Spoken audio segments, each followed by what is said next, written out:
here.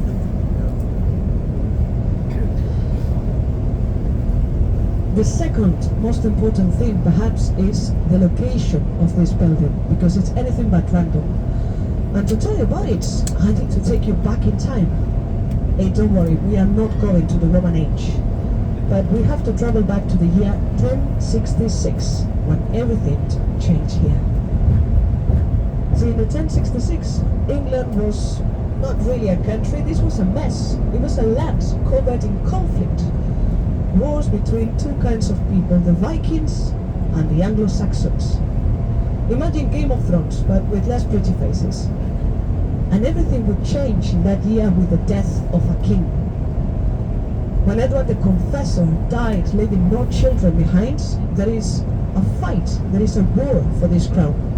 3 candidates will claim it, 3 contenders for the English throne. And the man who will succeed is, funny enough, the one who nobody was expecting. Because he wasn't born here. He was born in France, across the sea.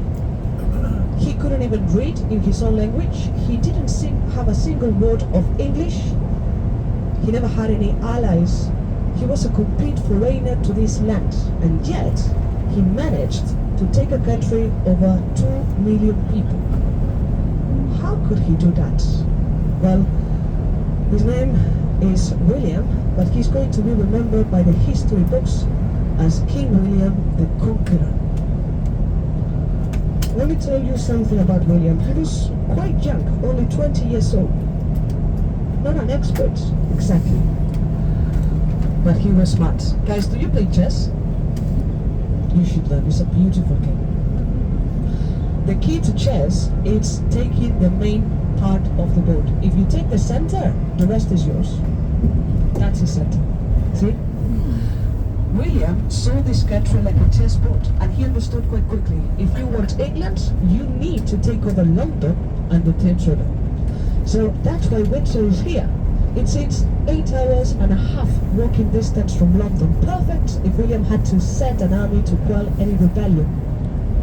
And it's just there, where the Thames River becomes shallow, the coast gets really narrow, you see, so it's easy to defend your position, but very hard to attack as well. And now look at the landscape, it's all about the location. You're gonna see how there's a forest surrounding Windsor. These lines of trees they've always been an extra line of defense. I mean, try to advance here with a battalion between so many trees and muddy ground. And the rest is history, as they say. For every single battle that we've had close to Windsor, they just reinforced the defenses. For every victory of England, it's been, in a way, remembered here. Today, this is not a complex that William the Conqueror would recognize. The castle has 951 rooms.